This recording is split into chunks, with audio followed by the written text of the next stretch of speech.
C'est le dernier cadeau que je vous donnerai. Mon mari me fait des papiers de divorce. J'ai décidé d'épouser quelqu'un d'autre, alors merci d'être un distributeur de billets. Jusqu'à présent, le gars avec qui je suis depuis tant d'années s'avère être une personne horrible. C'est une histoire de ma vengeance. Je m'appelle Jessica. J'ai 50 ans cette année en fait. Demain est un petit jour spécial. Je vis endettée depuis longtemps et je finirai enfin de le rembourser. Mon mari Lance et moi avons travaillé très dur ensemble. Nous nous sommes mariés il y a 20 ans. J'avais 30 ans et il en avait 35. Il dirigeait un magasin d'alcool qu'il avait hérité de ses parents décédés. Moi, d'autre part, j'étais un employé de bureau. Nous nous sommes rencontrés par l'intermédiaire d'une connaissance et avons commencé à sortir ensemble en pensant au mariage. J'avais une préoccupation à l'époque, et s'il me demandait de gérer le magasin avec lui? Je travaillais comme consultant financier qui conseillait des particuliers et des entreprises en matière d'assurance et d'investissement à l'époque. J'étais mieux payé que la moyenne des jeunes de 30 ans et j'aimais mon travail. J'étudiais pour obtenir une certification afin de faire passer ma carrière au niveau supérieur. Lorsqu'il m'a proposé, il m'a dit: « Je sais que tu as travaillé dur pour obtenir la certification, je veux te soutenir de toutes les manières possibles. J'ai assez de choses au magasin pour pouvoir le gérer moi-même, tu devrais poursuivre tes rêves. » Son assurance a été un catalyseur pour ma décision de l'épouser. Il était bienveillant et toujours à mes côtés. Je voulais vraiment construire une vie avec un tel homme comme nous l'avons convenu au début. Il s'est concentré sur ses affaires et je me suis concentrée sur mon travail. Nous pensions que notre mariage se passait bien. Environ 1 an plus tard, il est allé travailler et je passais ma journée de congé à la maison quand je passais l'aspirateur sous le lit. Cela faisait moins de 6 mois que nous avions emménagé. Je me suis demandé pourquoi il y avait un tel encombrement. J'ai ramassé un morceau de papier froissé et je l'ai ouvert. L'entête en caractères gras m'a sauté aux yeux. Rappel de paiement? Le montant total de la dette due au nom de Lance était de $200 000. $200 000? Attendez, ce n'est pas $2 000, n'est-ce pas? Ma tête a commencé à tourner. Pourquoi m'a-t-il caché une telle dette? Je l'ai interrogé dès qu'il est rentré chez lui ce jour-là. Quelle est cette dette? Que se passe-t-il? Non, ce n'est pas ce que vous pensez. Elle m'a été laissée par mes parents. La dette n'était pas personnelle mais plutôt sur son magasin d'alcool. Elle a été faite par ses parents et quand il a repris l'entreprise, elle est également venue. Elle était garantie par le terrain et la maison dans laquelle nous vivions. Il n'avait donc aucune intention de renoncer à l'héritage. J'ai compris que ce n'était pas sa dette personnelle, mais ce n'était pas quelque chose qui pouvait être laissé sans surveillance, mais c'est un rappel de paiement. Ne remboursez-vous pas tous les mois? Je le suis, mais les ventes fluctuent d'un mois à l'autre. Parfois je ne peux pas les rembourser pendant tout le mois. Je dois d'abord payer mes affaires. Je leur ai donc demandé d'attendre. C'est à ce moment-là que la lettre est arrivée. Au début, son opinion semblait logique, mais ce n'était certainement pas une bonne idée de retarder le paiement. La lettre comprenait le dernier avis du mot. Je ne te l'ai pas dit parce que je ne voulais pas que tu paniques. Ne t'inquiète pas, mais les affaires sont sur la bonne voie et nous n'avons pas été expulsés de la maison, n'est-ce pas? C'est vrai, mais je l'ai regardé anxieusement puis il a mentionné quelque chose d'inattendu. Si vous êtes si inquiet, pourquoi ne m'aidez-vous pas à payer? Vous gagnez beaucoup, n'est-ce pas? Hein? Je n'étais pas à l'aise avec l'endroit où il allait. Ce n'était pas mon magasin. Un mari et une femme étaient censés s'entraider. Ma dette est aussi la vôtre. C'est un peu soudain. Êtes-vous d'accord si mon magasin a fermé ses portes? Beaucoup de gens souffriraient s'il disparaissait. Vous savez, j'ai deviné qu'il avait raison. Son magasin était devenu un élément indispensable de la communauté. Il était situé en banlieue où il n'y avait pas beaucoup de magasins ou de supermarchés. Il vendait également des aliments frais tels que de la viande et du poisson et offrait un service de livraison à domicile. J'ai visité le magasin plusieurs fois et il était toujours occupé. Certains clients ont déclaré qu'ils étaient très reconnaissants pour l'avoir dans le quartier. S'il vous plaît chérie, je vais me concentrer sur le bon fonctionnement de mon entreprise. Aidez-moi à rembourser mes dettes. J'ai respecté la façon dont il prenait son travail au sérieux et se dévouait. Je ne voulais pas voir son magasin disparaître. Je ne voulais pas que cela se produise à coup sûr. Être marié signifie que nous nous soutenons mutuellement à tout moment. S'il était en difficulté, il me semble naturel de l'aider. D'accord, je rembourserai autant que possible chaque mois pour mon salaire. Vous pouvez vous concentrer sur la gestion du magasin. Je pouvais aider financièrement, mais lui seul pouvait le gérer. J'étais heureux qu'il compte sur moi par-dessus tout. Cependant, c'était le début d'un changement en lui. Environ 3 ans s'étaient écoulés depuis que j'avais repris sa dette. Il rentrait souvent tard à la maison. Que faisiez-vous jusqu'à si tard? Vous sentez l'alcool? Je viens de prendre quelques verres avec mes clients. Chérie, as-tu effectué un paiement ce mois-ci? Pour une raison quelconque, il avait l'air condescendant. Je l'ai fait la semaine dernière. Pourquoi? Mon magasin dépend de vous. Tu ferais mieux de continuer à payer à temps chaque fois qu'il se saoulait. Ces jours-là, il me donnait une commande. Je l'avais pris comme un non-sens d'une carte de batterie, mais cela a commencé à me piquer les nerfs quand il l'a fait à plusieurs reprises. Il a donné l'impression qu'il était normal pour moi de rembourser sa dette. Au fait, Matt a un 3e enfant maintenant. Je l'envie. Matt était son ami depuis le lycée. Il avait sa propre entreprise, tout comme Lance. Sa femme travaillait également dans le magasin avec lui. Je voulais te parler de ça, je lui ai dit ce que j'avais gardé pour moi. Ne penses-tu pas qu'il est temps pour nous de fonder une famille? Sa réaction a été très froide. Quoi? Bébé?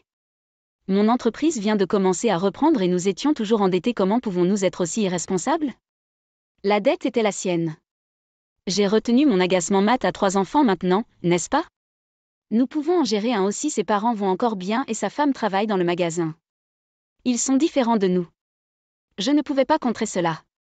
J'ai toujours pensé que j'aurais des enfants quand je me marierais. Mon rêve a été facilement anéanti. Alors jusqu'à ce que je rembourse toutes tes dettes, nous ne pouvons pas avoir de bébé. Eh bien, je suppose que c'est comme ça que ça va se passer si tu gagnes beaucoup d'argent et que tu rembourses les dettes rapidement. J'y penserai. Son sourire méchant m'a dégoûté, mais je me sentais impatient de rembourser les dettes le plus rapidement possible. À quel point j'étais aveugle, même si c'était une demande irrationnelle. J'étais trop occupée par l'idée de fonder une famille et je n'y pensais même pas. À partir de ce moment-là, j'ai travaillé sans relâche pour le déjeuner. J'ai activement obtenu des qualifications, passé des examens de promotion, et obtenu une augmentation de salaire. J'ai commencé à gagner beaucoup plus que les femmes de mon âge. J'ai même fait des paiements anticipés, mais la dette n'a pas disparu si facilement. J'ai eu 40 ans avant de m'en rendre compte et j'ai dû renoncer à avoir des enfants. Je me suis dit que j'avais toujours mon mari et qu'il était suffisant. Il comptait sur moi et je pouvais tout faire pour lui tant que je croyais encore que je suis restée heureux. Lance a commencé à rentrer à la maison de plus en plus tard au fil des jours. Il revenait parfois le matin. Je travaillais dans le magasin et c'était le matin quand j'ai réalisé que je devais sortir avec un client. Et la prochaine chose que je sais, le soleil est au rendez-vous. Quand je l'ai vu travailler si dur pour protéger le magasin, j'ai senti que je devais faire de mon mieux en tant qu'épouse aussi. Nous étions sur le même bateau, s'installer pour un avenir meilleur ensemble. Le mois et les années ont passé et le jour est enfin arrivé. J'allais faire le dernier paiement le lendemain. Pour l'amour de la dette, je devais renoncer à toutes sortes de luxe.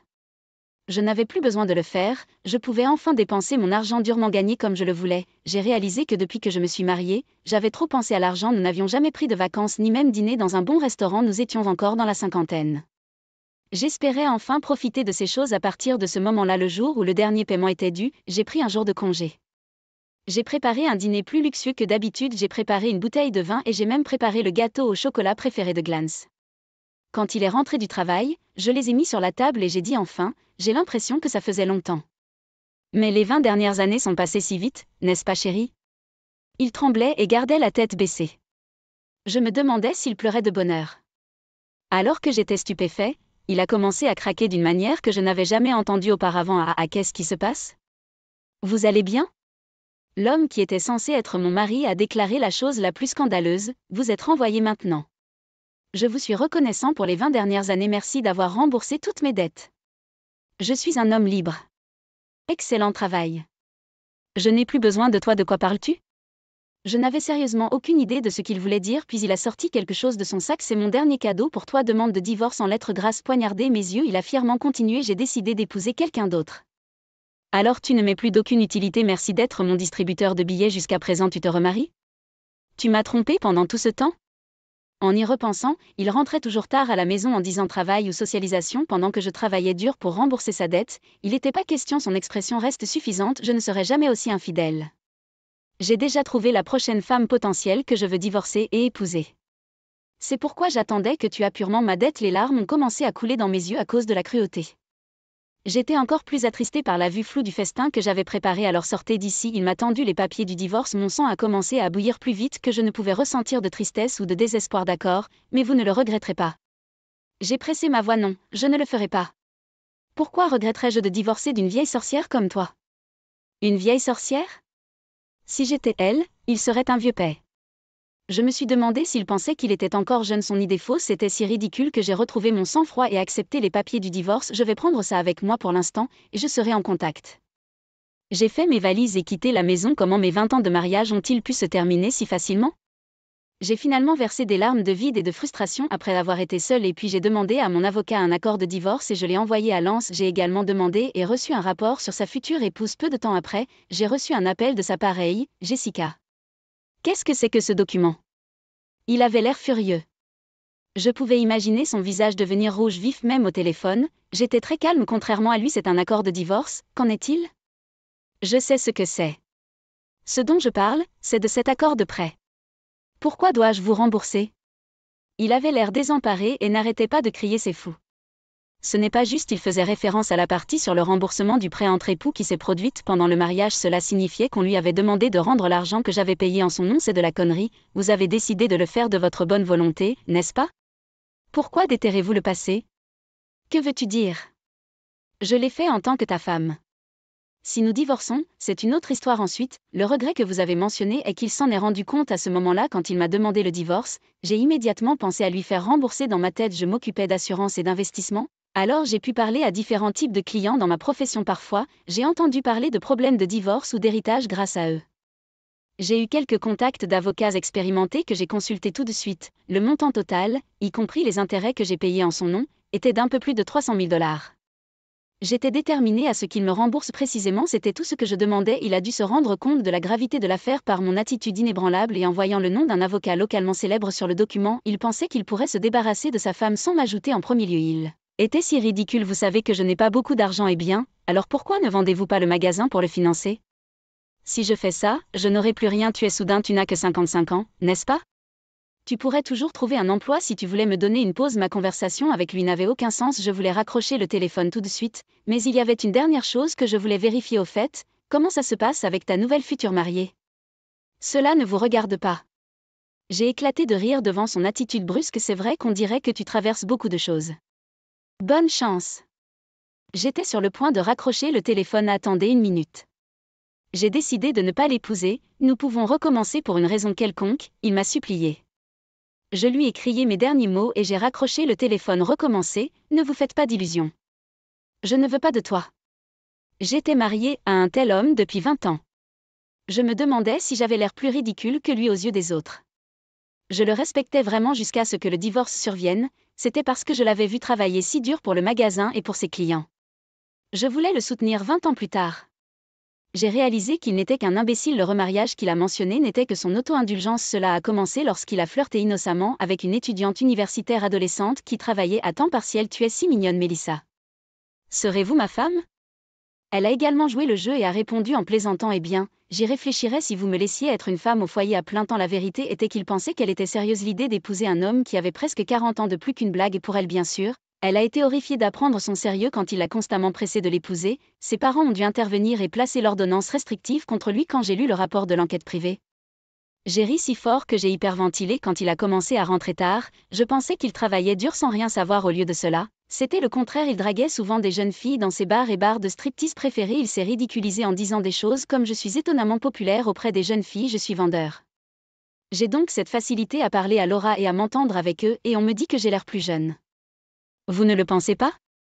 Les filles ont apparemment grincé des dents à ces commentaires. Il n'avait plus besoin d'une vieille femme comme moi et ne me voyait que comme un distributeur de billets. Cependant, son image erronée de lui-même comme hilarant, il n'a été pris au sérieux par personne et est devenu un peu comme un harceleur qui a failli avoir des ennuis avec la police. Peut-être que cela aurait été mieux s'il m'avait trompé. Dommage, il n'a même pas pu trouver une maîtresse avec qui avoir une liaison. Quoi qu'il en soit, la raison pour laquelle il avait l'intention d'épouser une jeune fille était que son ami Matt avait un petit enfant. L'histoire que Matt m'a racontée était la suivante: dès qu'il a vu mon petit enfant, il a dit qu'il voulait avoir un enfant lui-même. Je l'ai grondé et lui ai dit qu'il ne devrait pas dire une telle chose. Tu avais payé sa dette pour lui. J'étais très dur avec lui, mais je n'avais aucune idée qu'il avait fait une telle chose. Il était absolument... Je suis content de ne pas avoir passé mes années dorées avec cet homme. Mon divorce était finalisé puisque le partage des biens entre nous n'était pas clair. Il avait la possibilité de négocier pour son propre bénéfice. Cependant, il a abandonné simplement parce que mon avocat était bien connu. Je me suis demandé comment une personne aussi courageuse avait réussi à rester en affaires pendant tout ce temps. Il a fini par vendre le magasin pour me rembourser. Heureusement, juste avant qu'il ne vende le magasin, ses employés avaient abandonné Lance. Aussi, aucun malheur ne leur arriva-t-il. Beaucoup de clients l'ont froncé d'un air renfrogné pour avoir abandonné l'entreprise qui lui avait été transmise par ses parents. Quand ils ont découvert que la raison était de rembourser son ex-femme, ils étaient en état de choc. Quand il a demandé le divorce, il a eu ce qu'il méritait. C'était une histoire vraie, mais ressemblait à une comédie qui s'est répandue dans toute la communauté. Même s'il n'avait pas vendu le magasin, la mauvaise publicité aurait affecté son entreprise. C'était probablement une bonne chose qu'il ait vendu avant de faire faillite. L'argent de la vente n'était pas suffisant pour me rembourser. Il continue à travailler à temps partiel pour me rembourser. À ce jour, parfois, je reçois des messages de sa part. C'était de ma faute. Pouvons-nous nous remettre ensemble? J'étais fou à l'époque parce que Matt montrait son petit enfant. Malheureusement, même après avoir bloqué son numéro, il continue d'appeler de différents téléphones. Si vous contactez votre ex-femme plus loin, nous déposerons une ordonnance restrictive. J'ai demandé à mon avocat de lui donner un avertissement. Puis les appels ont cessé comme d'habitude. Il est terrifié par l'avocat. Au fait, devinez ce que je fais pour le travail maintenant? Je suis conseiller matrimonial alors que j'avais 50 ans et que je voulais essayer un nouvel emploi. Mon ami a ouvert une entreprise de rencontres. J'ai quitté mon emploi précédent et je l'ai rejointe tout en aidant les célibataires à trouver un partenaire. Je donne également des conseils sur les questions financières entre les couples, comment décider de l'assurance, etc. Ce fut un succès et le nombre de membres a rapidement augmenté. Les couples qui veulent avoir une discussion franche et approfondie depuis le début. J'ai apprécié notre service unique. J'ai traversé beaucoup de choses et je ne veux pas qu'ils fassent les mêmes erreurs que moi, bien que mon salaire soit un peu plus bas qu'avant. J'aime aider les autres à être heureux chaque jour. J'ai eu mon bonheur après m'être débarrassé de mon ex-mari. Aujourd'hui, je fais de mon mieux pour être un pont vers le bonheur de mon mari. Charles me dit qu'il va épouser la femme qu'il a vue et demande le divorce. Ne perdons pas de temps avec le partage des biens. Partez vite.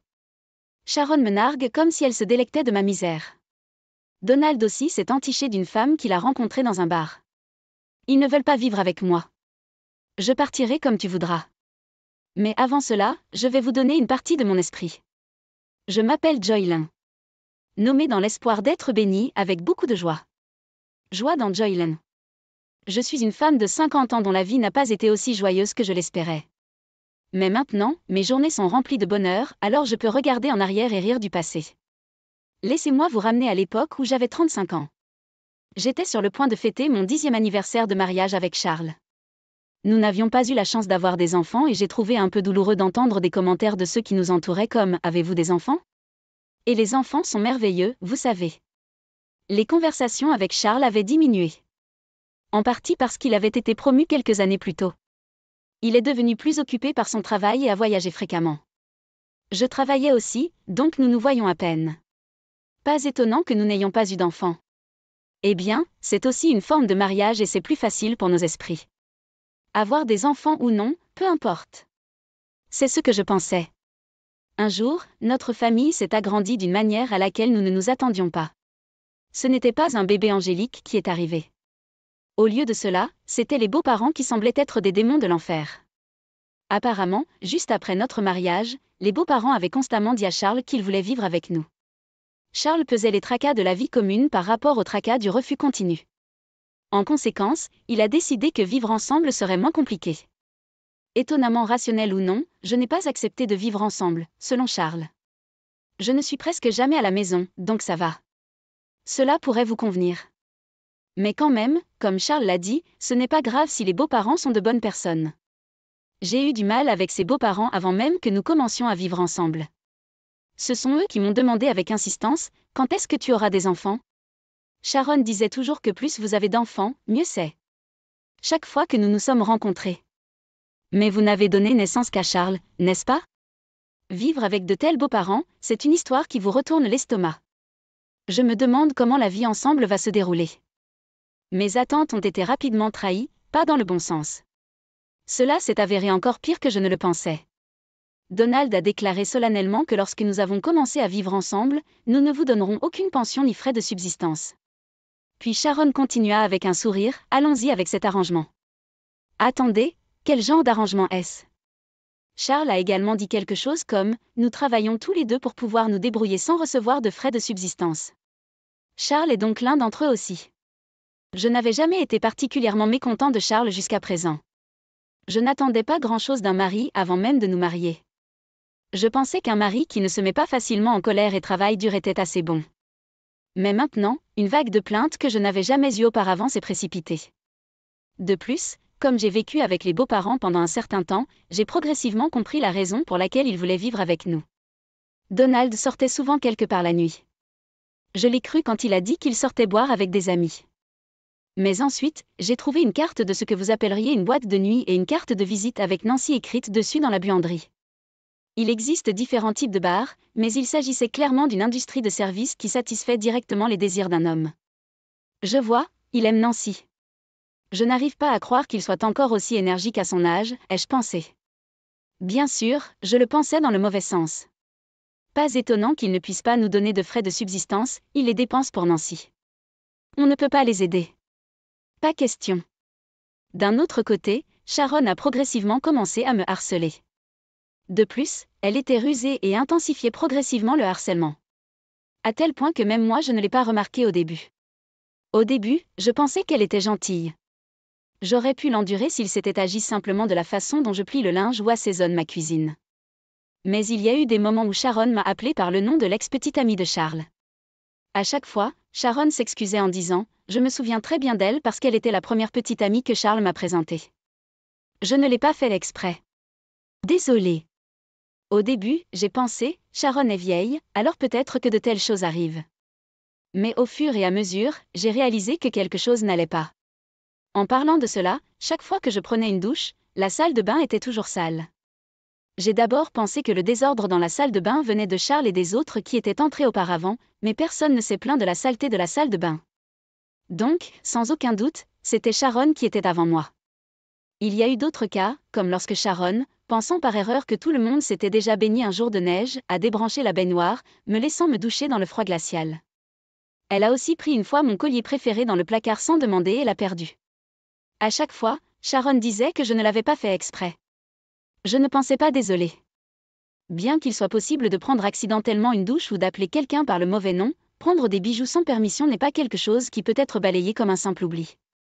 J'ai commencé à soupçonner que c'était peut-être un harcèlement intentionnel visant moi. Quand j'ai vu Sharon assise en colère à la table à manger en disant « Mon dîner est en retard parce que Julie Lynn est rentrée tard », j'ai finalement réalisé que c'était en effet du harcèlement, bien que subtil. À bien y penser, Sharon n'a pas fait de tâches ménagères depuis qu'elle est arrivée chez nous. Elle jette ses chaussettes à l'envers dans la lessive et jette les bouteilles à la poubelle sans enlever les étiquettes, ajoutant des inconvénients mineurs à chaque fois.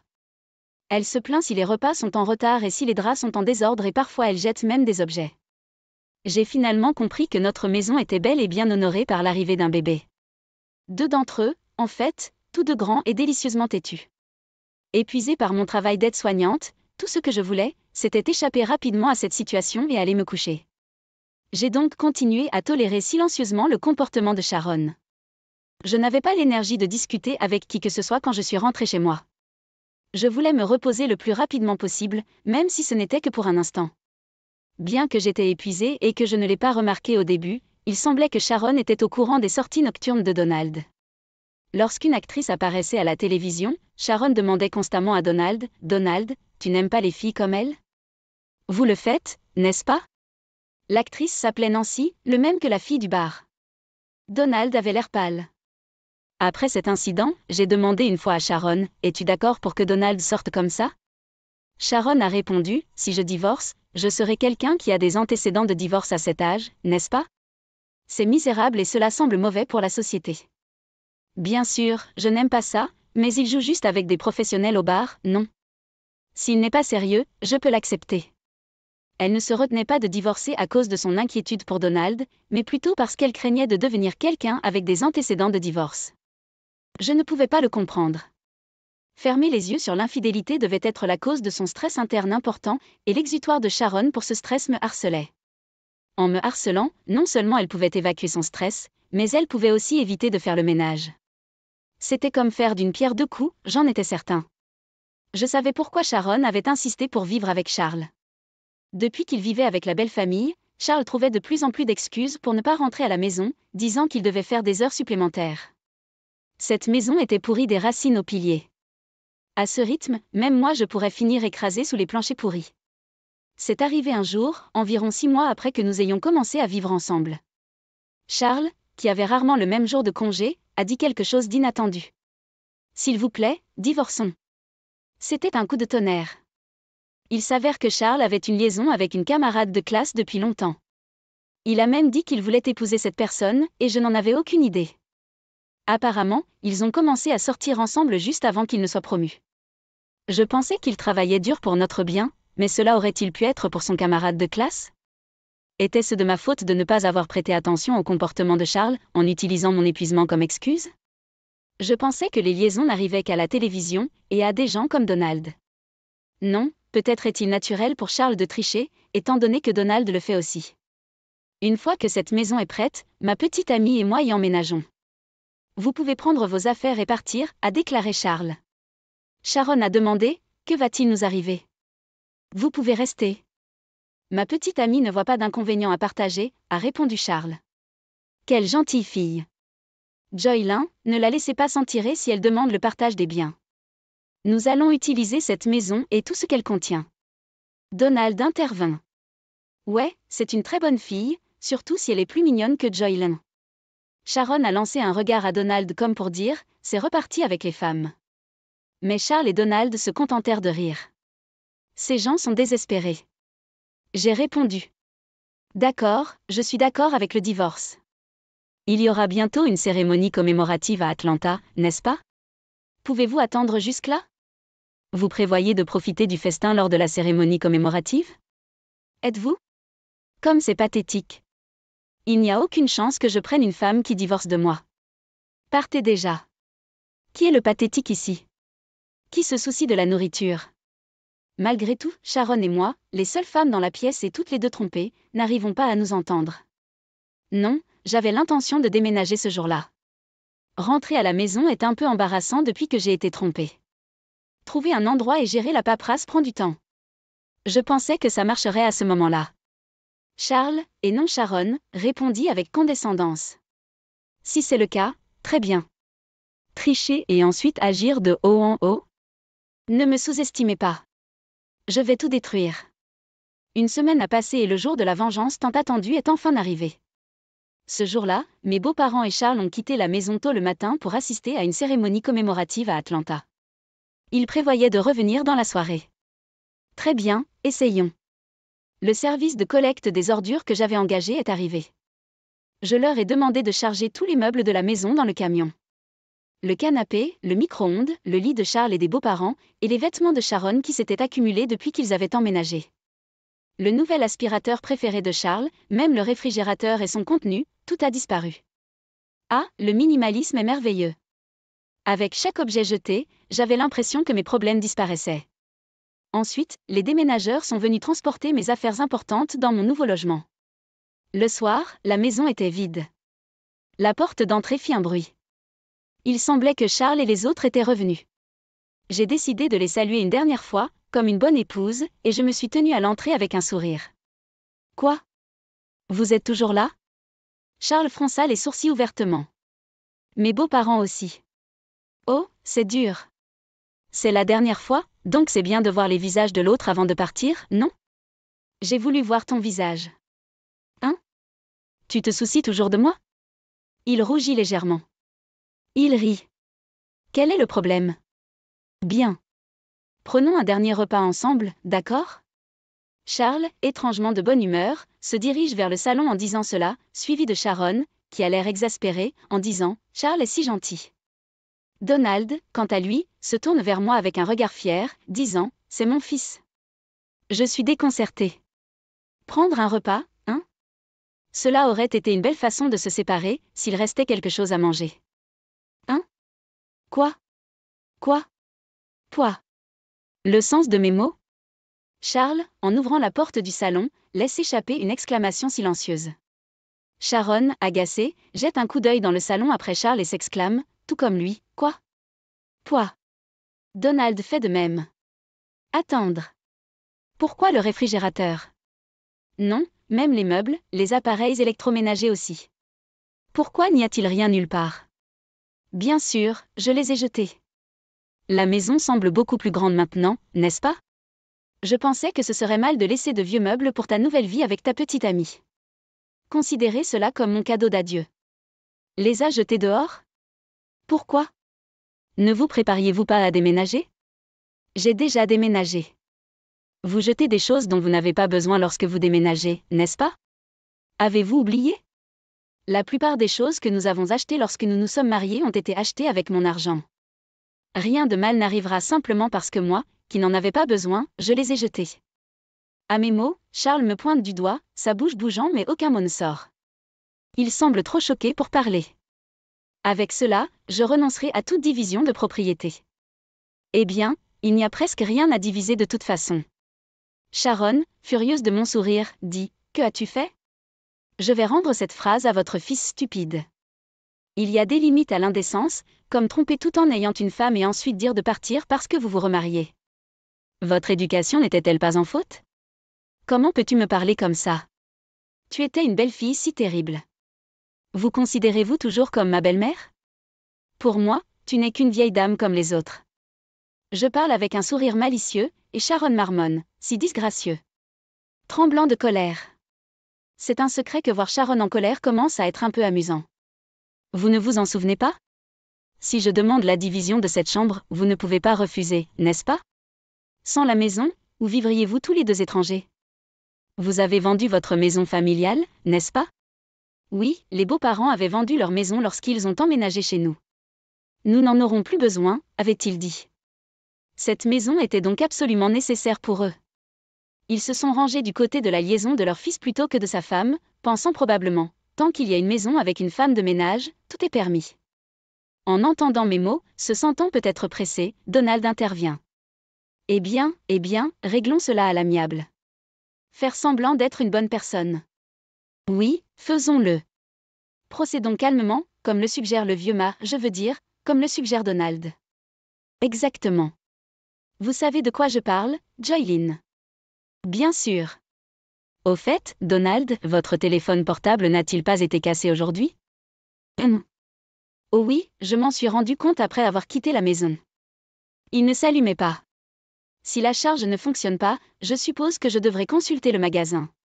Ce n'est pas nécessaire. Votre téléphone portable est juste ici. En disant cela, j'ai sorti le téléphone portable de Donald de ma poche. Hein? Deux téléphones identiques? Que se passe-t-il? Donald est perplexe. J'ai changé de téléphone juste avant votre départ aujourd'hui. Celui que j'ai est le vrai, et celui que vous aviez est un d'occasion que j'ai acheté et j'ai retiré la batterie, donc il ne s'allume pas. Quoi? Comme vous n'êtes pas féru de technologie, je pensais que vous abandonneriez facilement en pensant qu'il est cassé ou à court de batterie. Cela semble être un énorme succès. En souriant, Donald me demande, pourquoi feriez-vous cela? Pourquoi, vous demandez-vous? Eh bien, je n'en ai aucune idée. En parlant de cela, vous avez reçu un email aujourd'hui de votre bien-aimée Nancy, disant qu'elle avait passé un bon moment l'autre jour. Vous vous envoyez des emails tous les jours, n'est-ce pas? Je suis tellement jaloux de votre amitié étroite. Quoi? Donald halète tandis que Sharon le regarde. Donc, Donald, vous étiez avec Nancy l'autre jour. Ouh! Plus amoureuse qu'avec Sharon. Mais vous devriez mettre un verrou sur votre téléphone si vous trichez. Vous vous ferez prendre facilement. Arrête, Joylyn, mais je pensais que tricher était mal. Charles m'a trompé, et ça m'a fait mal. Je sais exactement ce que Sharon ressent. Donc, j'ai fait quelque chose de gentil à la fin. J'ai envoyé un texto à Nancy. Je m'ennuie. Séparons-nous. Elle était furieuse. J'avais affaire à ce vieil homme parce qu'il me donne commodément de l'argent. Heureusement que vous avez rompu en toute sécurité. Oh, au fait, c'est Nancy. Sharon, votre ennemie. Regardez bien. Cela dit, j'ai montré à tout le monde une photo de Nancy et Donald en rendant le téléphone. C'est là que c'est arrivé. Charles montra une expression sévère que personne n'avait vue auparavant. Pourquoi? Ma petite amie est quoi? Tout le monde sauf Charles halta. Que se passe-t-il, Charles? Que êtes-vous pour Nancy? Non, c'est ma phrase, papa. Pourquoi prenez-vous des photos avec Nancy? Parce que je suis son petit ami, évidemment. Non, Nancy est ma petite amie. Votre petite amie n'est-elle pas votre camarade de classe? Nous nous sommes rencontrés dans un bar et avons commencé à traîner. Qui aurait cru que le père et le fils sortaient avec la même personne? Cette évolution m'a également surpris.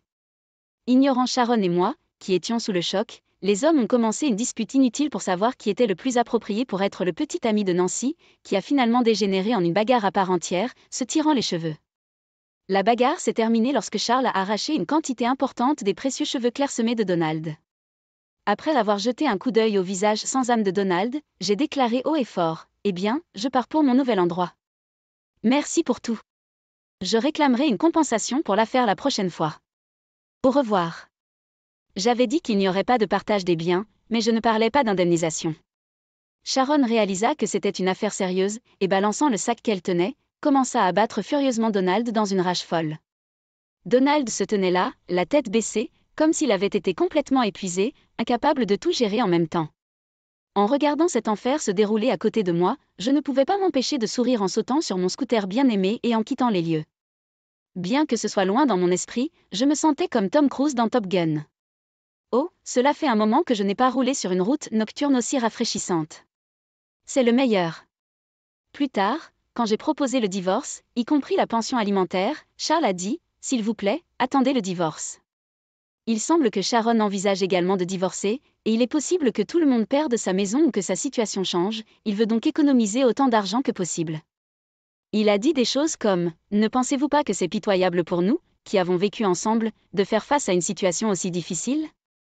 Et, nous avons besoin d'argent maintenant, mais… » Je m'en fichais, alors j'ai poursuivi les pourparlers de divorce sans discussion et j'ai pris autant d'argent que possible de Charles et de son partenaire. En réclamant la pension alimentaire, je me sentais un peu comme un hors-la-loi, mais je n'avais rien fait de mal. J'avais juste fait ce qui était naturel. Eh bien, peut-être que trafiquer le téléphone de quelqu'un était légèrement mauvais. En fin de compte, à peu près au même moment que notre divorce, il semble que Sharon est également divorcée de Donald. Apparemment, la liaison de Donald et Nancy durait depuis plus de 5 ans, et Sharon ne pouvait pas pardonner qu'ils aient également eu une relation en privé. Je ne comprends pas très bien pourquoi la tournée des bars est pardonnable, mais pas les relations privées. Je pensais qu'il y avait différentes formes de mariage. Eh bien, à la fin, nous ne sommes plus mariés, de toute façon. Donald a été poursuivi pour une pension alimentaire par Sharon, et Charles a été poursuivi pour une pension alimentaire par moi, donc le dicton s'en sera vrai, et les beaux-parents sont maintenant tous dispersés. Sharon, ayant été trompée par Donald, semblait avoir appris à mépriser les hommes en général, y compris Charles, qui m'avait abandonné de la même manière. En conséquence, Charles et Sharon, après le divorce, deviennent lentement distants, bien qu'ils aient peu de conversation. Donald, sans emploi, s'est tourné vers Charles pour obtenir de l'aide mais a été rejeté, car Charles lui-même s'en sortait à peine. Charles jongle avec plusieurs emplois, tandis que Sharon, qui était femme au foyer depuis son premier mariage, fait l'expérience du travail pour la première fois avec un emploi à temps partiel. Donald est devenu un travailleur à temps partiel vivant dans un hôtel bon marché. Charles, impatient d'épouser Nancy, a appris qu'elle n'était pas intéressée. Nancy considérait Charles et Donald comme de simples extensions de son travail dans un bar, comme des sources d'argent pratiques. Il s'est avéré que Nancy avait d'autres hommes que Charles dans la même capacité. Charles, ayant été camarade de classe avec elle, l'a prise pour sérieuse et a cru qu'elle était son destin, mais en réalité, c'était une histoire stupide et triviale. En fin de compte, les deux hommes ont été jugés inutiles par Nancy, même en tant que source d'argent pratique, et ont été écartés. De mon point de vue, je me suis dit, puisque je m'en vais, que je pourrais aussi bien tout détruire dans le processus, comme je le visais. Je suis très satisfait d'avoir assisté à l'effondrement spectaculaire d'une famille. Personne dans cette famille ne s'appréciait les uns les autres, ne se souciant que d'eux-mêmes, donc le résultat était, d'une certaine manière, inévitable. Essentiellement, il n'était une famille que de noms, dépourvus de toute compassion. Maintenant, je pense que c'était bien de m'éloigner de cette maison. D'un autre côté, alors que je rentre encore à la maison épuisée du travail tous les jours, vivre seul m'a libéré du temps car je n'ai plus besoin de l'allouer à quelqu'un d'autre. J'avais plus de liberté que lorsque j'étais mariée. À l'époque où j'étais mariée, j'avais à peine le temps de rencontrer mes amis de l'université, mais maintenant je peux voyager avec eux pendant mes jours de congé et même avoir du temps pour mes loisirs. À l'université, je faisais partie de la chorale, alors j'ai décidé de rejoindre un club de karaoké. Il semble que l'on puisse continuer à s'améliorer en musique, quel que soit l'âge. Je gagne régulièrement aux compétitions du club et je gagne même des prix en espèces. Grâce à cela, mon portefeuille est toujours bien rempli. Dans l'établissement où je travaille, mon collègue a suggéré d'organiser un événement récréatif karaoké, puisque je suis douée pour ça, et ce fut un énorme succès. J'ai reçu de nombreux compliments, comme « Tu es si bon », et j'étais ravie d'apporter des sourires aux résidents grâce à mon passe-temps personnel, quelque chose auquel je ne m'attendais pas. D'ailleurs, mes performances préférées sont Unchained Melody et My Heart Will Go On. Les paroles des chansons plus anciennes sont tellement merveilleuses. Je ne comprends pas vraiment les chansons récentes, mais je suppose que je devrais étudier. Bien que mes journées ne soient pas glamour, je suis entourée de collègues sympathiques, d'amis dignes de confiance et de résidents gentils qui se sentent comme une famille au-delà des limites du travail. Enfin, il semble que je sois devenue la Joylyn que j'étais censée être. À partir de maintenant, je vise à être quelqu'un qui non seulement reçoit de la joie, mais la partage aussi avec les autres. Très bien, faisons de notre mieux au travail aujourd'hui.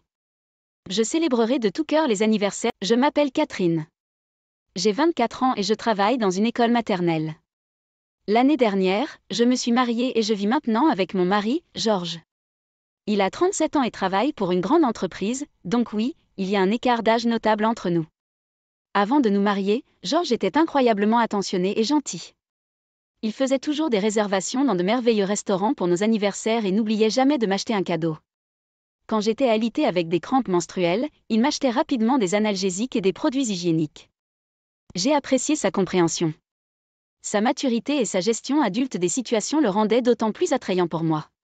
Cependant, après notre mariage, sa gentillesse s'est estompée. Quel est cet aliment au goût terrible?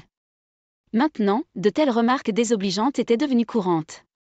Avant, il complimentait toujours même ma cuisine médiocre. Mais après le mariage, il se plaint de tout ce que je fais. Il laissait ma nourriture intacte et commençait à manger de la nourriture qu'il avait achetée dans un dépanneur. Mais j'ai suivi la recette. Je pense que c'est bon. Réagir ou répondre serait un problème majeur. Si je montrais ne serait-ce qu'un soupçon de résistance, il ne me ferait pas de mal physiquement. Mais il criait pendant des heures. Peu importe à quel point je m'excusais, il continuait à crier jusqu'à ce que soudain ce soit le matin. Lorsque cela se produit, cela affecte mon travail, alors j'ai renoncé à répondre. C'est la paix précaire que nous avons réussi à maintenir. Désolé. Je cuisinerai mieux la prochaine fois. La prochaine fois? Quand est-ce que c'est? Tu es tellement incapable. N'avez-vous aucune conscience de vous-même en tant qu'épouse? Désolé. Peu importe ce qu'il dit, tout ce que je peux faire, c'est m'excuser. Je crois que c'est ce qu'on appelle du harcèlement. Les gens disent souvent que vous devriez voir la vraie nature de votre partenaire avant le mariage, mais j'ai échoué à cela. Il avait l'habitude d'être si gentil, c'était trop dur de le voir venir. Ces mots me blessaient quotidiennement, mais je ne pouvais pas abandonner complètement, espérant qu'il reviendrait à ce qu'il était avant. Je ne pouvais pas m'éloigner de mon mari à cause de ses difficultés. Puis, comme pour ajouter l'insulte à l'injure, j'ai eu des nouvelles de ma mère. Elle suivait un traitement contre le cancer depuis un certain temps, mais malheureusement, il s'est propagé. Il semble qu'il ne pouvait pas faire grand-chose de plus. Les médecins lui ont donné 1 an à vivre. J'étais pris au dépourvu et dévasté. La maison de mes parents n'est qu'à environ 1 heure de route de l'endroit où mon mari et moi vivons, alors j'ai décidé de rendre visite à ma mère autant que possible. Mon mari n'avait pas l'air très heureux à ce sujet. Chaque fois que je mentionnais que j'allais voir ma mère, il se plaignait. « Tu négliges notre maison pour voir ta mère. À quoi pensez-vous? Maman n'a plus qu'1 an, vous savez. Je veux passer le plus de temps possible avec elle, donc je n'ai pas de regrets. Tu penses que tu es une bonne fille? Vous ne gagnez presque rien et ne pouvez même pas faire les bases correctement. C'est un peu dur, vous ne trouvez pas? Qu'est-ce que c'est? Vous avez un problème? Nous vivons dans cette belle maison parce que c'est moi qui gagne l'argent. Nous vivions dans une maison achetée au nom de mon mari. Oui, il gagnait plus que moi, mais nous ne pouvions pas acheter la maison directement, alors nous avons contracté une hypothèque. Avant de nous marier, j'ai proposé de m'aider à payer l'hypothèque. À l'époque, il insistait gentiment pour qu'il s'en occupe. Regardez où cela nous a menés maintenant. Je gagne peut-être moins, mais je peux aussi aider avec l'hypothèque. Cette maison est à mon nom. C'est ma maison. Je savais que se disputer était inutile, alors comme d'habitude, j'ai juste dit « je suis désolé ». Quand je m'excuse, il a l'air satisfait, ce qui, je pense, est la façon la plus sûre de gérer les choses. Après avoir entendu parler de l'état de ma mère, j'ai commencé à lui rendre visite plus fréquemment. Pour ne pas contrarier davantage mon mari, je me suis assurée de terminer toutes les tâches ménagères avant de me rendre chez mes parents. Bien sûr, il se plaignait, mais je ne répondais jamais. Je continuerai à m'excuser. Je ne voulais pas risquer d'être interdit de voir ma mère. Même après une journée fatigante, entendre la voix de ma mère me remontait le moral. Merci de toujours venir. C'est rien. J'aimerais te voir. Oh, et si nous partions en voyage, maman? Je veux que nous créions des souvenirs. Oh, ça a l'air charmant. Je suis d'accord aussi. Nous trouverons un endroit proche, donc ce ne sera pas trop pour maman. Et si on y allait pour ton prochain anniversaire, maman? Cela semble parfait. Je suis tout à fait pour. Je suis si heureux. Ce sera le meilleur anniversaire. En voyant le sourire joyeux de ma mère, j'ai senti le bonheur gonfler en moi aussi. Son anniversaire était dans 2 mois. J'ai décidé de commencer à le planifier. Sur le chemin du retour, une inquiétude particulière pesait sur mon esprit. Comment parler de ce voyage à mon mari? Chaque fois que je sors avec des amis, je devais lui rendre compte. Il m'envoyait même plusieurs emails pendant mes sorties, exigeant que je lui montre des photos de ce que je faisais. Si je l'ignorais, cela entraînait des problèmes quand je rentrais à la maison, alors j'obtempérais à contre-séure. Mes amis ont remarqué mon désespoir de prendre des photos et ont senti que quelque chose n'allait pas. N'est-ce pas du harcèlement? Harcèlement? Oui, être agressé verbalement, être trop contrôlé, tout comme ce que vous vivez. C'est alors que j'ai réalisé que j'étais effectivement harcelée par mon mari, même si le fait de le savoir n'a pas changé la situation. J'ai lu en ligne qu'il est essentiel de conserver des preuves. Depuis, j'ai conservé ses courriels excessifs, des enregistrements de ses propos abusifs et même un journal intime. Je dois lui rapporter tous les plans avec des amis, mais cette fois, c'est un voyage en famille. Il ne contrôlerait sûrement pas cela non plus. De plus, je lui ai parlé de la santé déclinante de ma mère, alors il devrait comprendre. Vous avez rendu visite à votre mère à nouveau. Vous ne vous en lassez jamais? Aujourd'hui, nous avons parlé de partir en voyage pour l'anniversaire de maman. C'est peut-être le dernier, alors nous prévoyons d'y aller. Quand je lui ai dit cela, son visage s'est immédiatement aigri. Un voyage? Je n'en ai pas entendu parler. Nous en avons discuté avec la famille aujourd'hui. Je n'ai jamais donné la permission pour cela. C'est pour maman. Elle a hâte d'y être. Je veux créer des souvenirs avec la famille.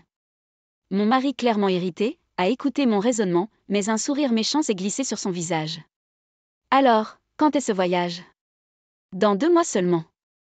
J'ai surtout décidé de l'hôtel, j'ai juste besoin de faire les réservations. Waouh, dans 2 mois. Alors je suppose que nous ne pouvons pas y aller. Pourquoi pas? Avec un sourire malicieux, mon mari a commencé à tripoter son téléphone portable. Quelques minutes plus tard, il m'a montré l'écran de son téléphone, me laissant perplexe. Écoutez, c'est un email de ma sœur. Elle se marie ce jour-là. J'ai déjà répondu que nous y assisterions. Nous ne pouvons pas reculer maintenant. Un mariage? Je ne me souviens pas d'avoir entendu parler de ça. Je vous l'ai déjà dit, vous n'écoutiez tout simplement pas. Quoi qu'il en soit, pas de voyage. Nous allons au mariage de ma sœur. Si vous n'aimez pas ça, divorçons. Vous ne pouvez pas être sérieux. Je n'avais aucune idée qu'une invitation de mariage était arrivée. Mon mari ne vérifie jamais le courrier. Je commande toujours le courrier, mais je n'avais pas remarqué cette invitation. C'est difficile de croire que je l'oublierais. C'était étrange que mon mari réponde lui-même à l'invitation, sans me consulter. Voyant ma déception, mon mari avait l'air très content. Me méfiant de lui, j'ai décidé de vérifier secrètement auprès de ma belle-mère, Marie. Bonjour, est-ce Marie? Il y a quelque chose que j'aimerais confirmer. Catherine, quoi de neuf? Je me suis renseignée sur la belle-sœur qui vit avec mes beaux-parents. Alors que mon mari est tout à fait le personnage, cette belle-sœur, Elisabeth, est aussi assez excentrique. Elle a eu 40 ans cette année, une femme divorcée, et son histoire de divorce a été assez tragique. Elisabeth a eu un enfant avec son ex-mari, mais Elisabeth ne s'est jamais vraiment occupée de l'enfant. Même si elle était femme au foyer, elle ne faisait ni tâches ménagères ni éducation des enfants, se contentant de paresser toute la journée. Il y avait des moments où son ex-mari rentrait à la maison pour trouver leur enfant pleurant de faim. Et quand l'enfant n'avait que 2 ans, Elisabeth a fait quelque chose d'inimaginable. Pendant ce temps, la belle-sœur avait une liaison avec ce galouche du quartier. Incroyablement, elle rencontrait son amant pendant que son enfant faisait la sieste. Un jour, l'enfant s'est réveillé de sa sieste, s'est rendu compte que sa mère n'était pas là et a pleuré de manière incontrôlable. Les pleurs de l'enfant ont duré si longtemps qu'un voisin l'a remarqué et l'a signalé à la police. C'est alors qu'ils ont découvert que l'enfant avait été laissé seul et à propos de l'affaire. Le mari était furieux, a immédiatement demandé le divorce. Alors que la belle-sœur était obsédée par son amant et qu'elle lui faisait des folies avec l'argent du mari, il l'a larguée sans ménagement. Elle n'était pas douée pour l'éducation des enfants et même son propre enfant ne l'aimait pas, elle n'avait donc aucune chance d'obtenir la garde. Il ne restait plus à la belle-sœur qu'à payer l'indemnisation de son ex-mari et la pension alimentaire. Elle est retournée chez sa belle-famille. Peu de temps après, elle est devenue recluse, et cela continue à ce jour. Il était donc surprenant de penser que sa belle-sœur, qui sort à peine, se remarierait. Est-il vrai qu'Elisabeth se marie? À ma question, la belle-mère avait l'air choquée.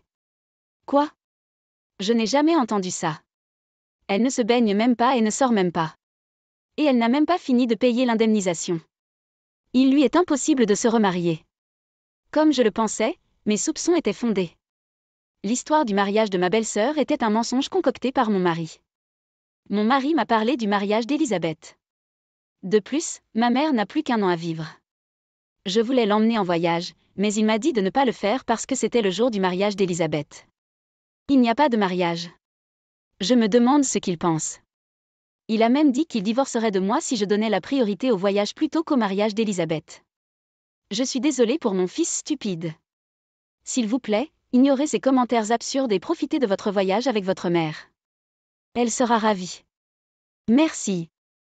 Je vais. Je me suis sentie soulagée de savoir que ma belle-mère est rationnelle, contrairement à mon mari. Mais en même temps, la colère a jailli en moi contre mon mari menteur. Peut-être voulait-il simplement m'empêcher de voyager avec ma mère. Après avoir enduré tant de harcèlement, je me suis sentie stupide de toujours obéir. J'ai décidé de confronter mon mari. Il y a quelque chose dont je dois discuter.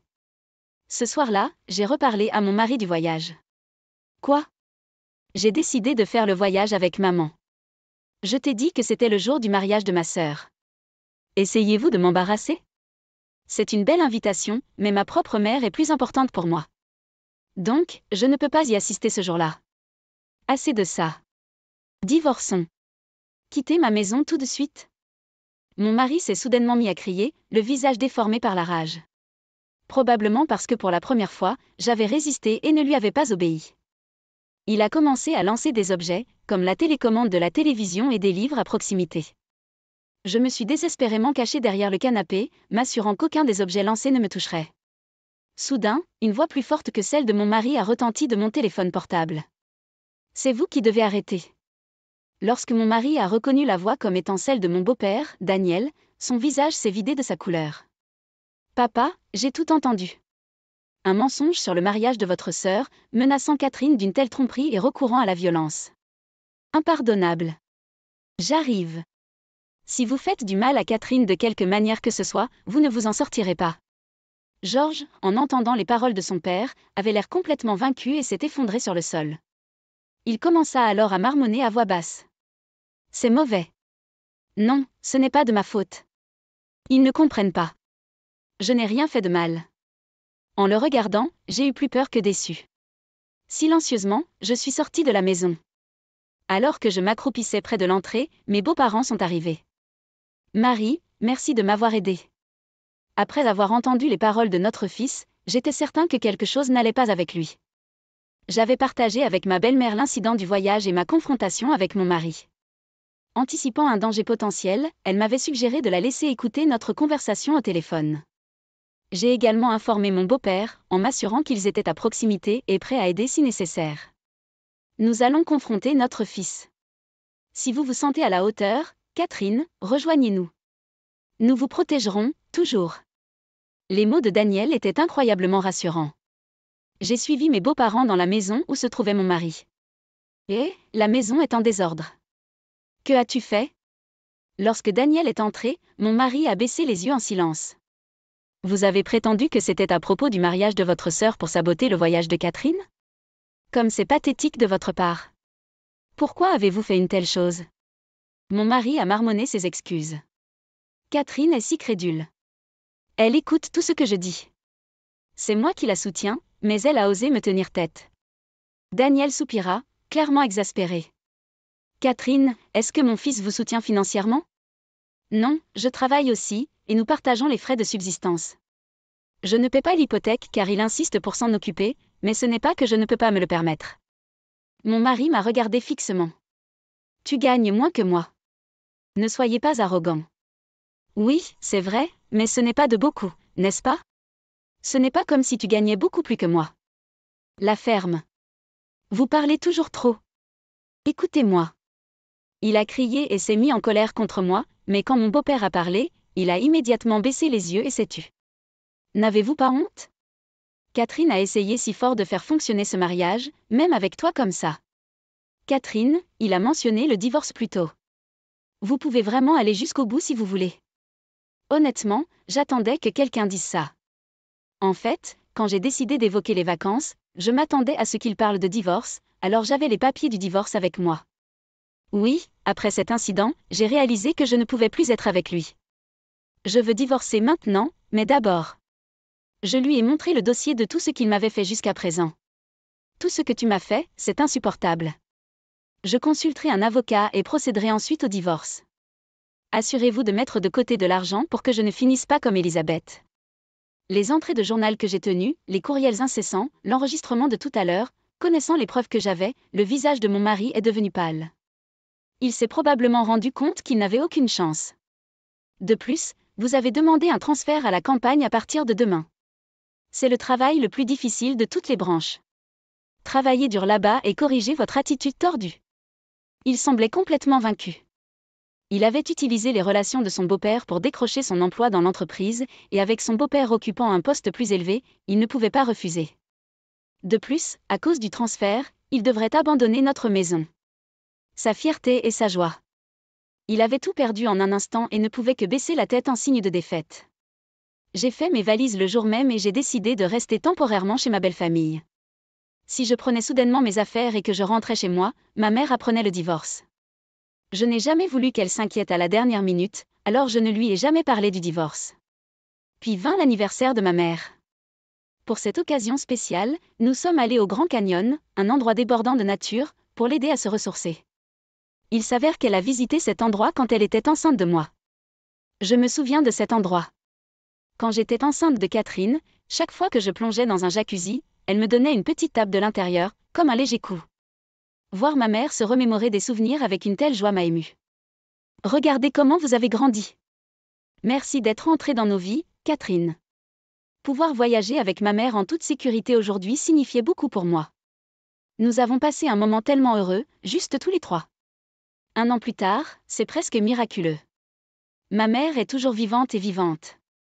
Apparemment, le voyage avait été tellement génial pour elle qu'elle débordait d'enthousiasme pour plus. Que ce soit à cause de cela ou non, sa santé s'est améliorée et elle est devenue plus active qu'avant. Maintenant, 1 fois par mois, elle et mon père partent en voyage ensemble.